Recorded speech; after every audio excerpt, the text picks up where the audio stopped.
ഇത് എൻ്റെ ഇഷ്ടമാണ് ഞാനൊരാളെ കല്യാണം കഴിച്ചത്. അതും ഞാനും എൻ്റെ പേഴ്സണാലിറ്റിയും ഞാൻ ചെയ്യുന്ന കർമ്മവും തമ്മിൽ ഒരു മാറ്റവും ഇല്ലല്ലോ. ഉണ്ടോ?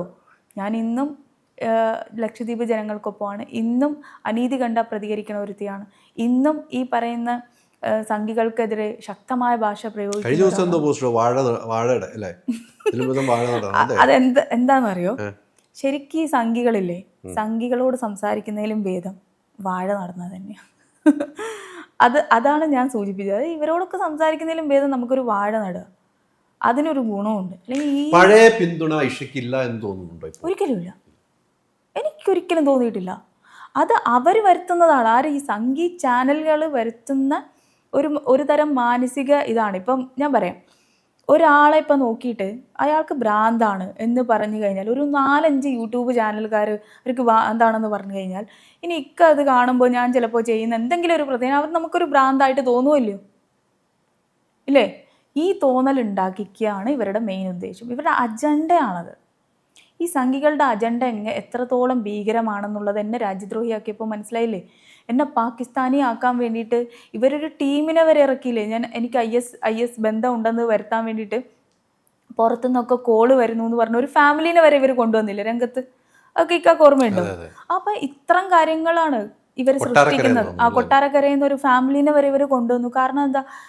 ഇവരുടെ അജണ്ട ഇതാണ്. എന്നെ ഒരു IS തീവ്രവാദിയാക്കി മാറ്റണം, എന്നെ ഒരു പാകിസ്ഥാൻകാരിയാക്കി മാറ്റണം, ആളുകളുടെ ഇടയിലേക്ക് ഈ വിദ്വേഷം ഇങ്ങനെ പ്രചരിപ്പിക്കണം. ഇത് ഇവരുടെ ഒരു അജണ്ടയാണ്. ഈ അജണ്ട തന്നെയാണ് ഇപ്പോൾ എൻ്റെ കല്യാണ കാര്യത്തിൽ ഇവർ പ്രയോഗിക്കുന്നത്. ഇത് മനസ്സിലാക്കാനുള്ളൊരു ജനതയാണല്ലോ കേരള ജനത. കേരള ജനത എന്ന് പറയുമ്പോൾ പഠിപ്പും വിദ്യാഭ്യാസവും ഉള്ളതാണ്, അല്ലാതെ ഇവരെ പോലെയല്ല ഈ ടോയ്ലറ്റ് യൂണിവേഴ്സിറ്റിയിൽ നിന്ന് കിട്ടുന്ന വാർത്തയായിട്ട് വരുന്ന ആൾക്കാരല്ലല്ലോ. കേരള ജനങ്ങൾക്ക് ഒരു ബോധമുണ്ട്. അപ്പോൾ അവരെ പറ്റിക്കാനൊന്നും ഇവർ വിചാരിച്ചാൽ നടക്കുമൊന്നുമില്ല. അദ്ദേഹം ഇപ്പോൾ എവിടെയാണ് ജോലി ചെയ്യുന്നത്? ഡൽഹിയിലാണ്. ഡൽഹിയിൽ എവിടെയാണ്? ഡൽഹി പ്രോപ്പർ ഡൽഹി ഗുരുഗ്രാം എന്ന് പറഞ്ഞ സ്ഥലം. അവിടുത്തെ കളക്ടറാണ്? ആ, കളക്ടർ. അല്ലേ? ഐഷ ഡൽഹിയിൽ എവിടെയാണ്? ഞാനിപ്പോൾ താമസിക്കുന്നത് ഗുരുഗ്രാം ഹരിയാന ബോർഡറിലാണ്. നിങ്ങൾ കുറേ ദൂരം ഉണ്ടല്ലോ. ദൂരമൊക്കെ ഉണ്ട്, അതെ. ഐഷ ഇപ്പോൾ എന്ത് ചെയ്യണം? ഞാനിപ്പോൾ ഒരു പടം, ഒരു പുതിയ സ്ക്രിപ്റ്റ്, നമ്മൾ 124A എന്ന് പറഞ്ഞിട്ടൊരു സ്ക്രിപ്റ്റിൻ്റെ കാര്യം മിക്കൊക്കെ അറിയാമല്ലോ. ഞാനത് പൂർത്തിയാക്കിയതായിരുന്നു. പക്ഷെ ഇപ്പോൾ എമ്പുരാനും ഇങ്ങനെ ഓരോ പണിയൊക്കെ കിട്ടിയത് കണ്ടില്ലേ? ഇങ്ങനെ പല രീതിയിലും അതിൽ പക്ക പൊളിറ്റിക്സ് ആണല്ലോ.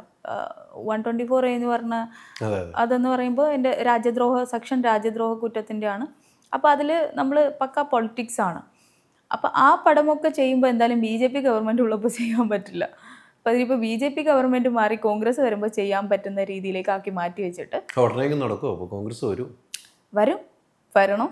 അതിനു വേണ്ടിയിട്ടാണ് ഒരു ഇന്ത്യ മുന്നണി ഇത്രയും ശക്തമായിട്ട് പ്രയത്നിക്കുന്നത്. ഇന്ത്യയിലെ ഓരോ എന്നിട്ടും പരാജയമാണ്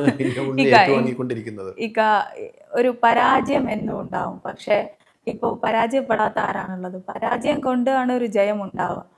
അതിൻ്റെ ഒരു ടേസ്റ്റ് കിട്ടണമെങ്കിൽ പരാജയം ഉണ്ടായിരിക്കുന്നു. പക്ഷെ ഉണ്ടാവും. നമ്മൾ ട്രസ്റ്റ് ചെയ്യുക. നമുക്കെന്താണ് നമ്മൾ ചെയ്യേണ്ട തൊഴിൽ നമ്മൾ ചെയ്തുകൊണ്ടിരിക്കുക. നമുക്ക് ഇന്ത്യ മുന്നണി വന്നേ പറ്റുള്ളൂ. BJP ഭരണത്തിൽ നിന്നുകൊണ്ട് എല്ലാ സ്റ്റേറ്റും അതിൻ്റെതായിട്ടുള്ള ബുദ്ധിമുട്ട് അനുഭവിക്കണം. അപ്പോൾ കോൺഗ്രസ് ഇന്ത്യ മുന്നണി അവിടെ വന്നാൽ മാത്രമേ നമുക്കൊരു രക്ഷയുള്ളൂ എന്ന് അതിനു വേണ്ടി പ്രയത്നിക്കുന്ന ഒരുപാട് ആളുകളുണ്ട്. അതുകൊണ്ട് ചിലപ്പോൾ ഒരു റിസൾട്ട് നമുക്ക് എന്നാലും പ്രതീക്ഷിക്കാം. ചിലപ്പോൾ എപ്പോൾ വേണമെങ്കിലും ഉണ്ടാവും. ഞാൻ ആ സ്ക്രിപ്റ്റ് അതിനു വേണ്ടി മാറ്റി വെച്ചിരിക്കുകയാണ്.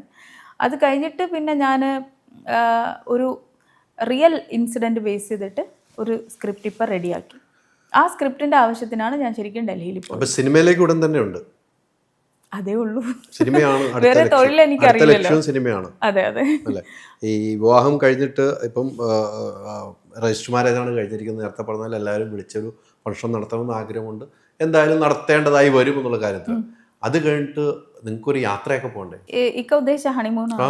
ഇതാ പറഞ്ഞത്, ഞങ്ങൾ രണ്ടുപേരും ആ ഒരു പാറ്റേൺ അല്ല, ആ ഒരു രീതി ഫോളോ ചെയ്യുന്ന ആൾക്കാരല്ല. രണ്ടുപേർക്കും ഉത്തരവാദിത്തം കൂടുതലാണ്. ആളുടെ ഉത്തരവാദിത്തം എന്താണെന്ന് മനസ്സിലാക്കിയ ഒരാളാണ് ഞാൻ.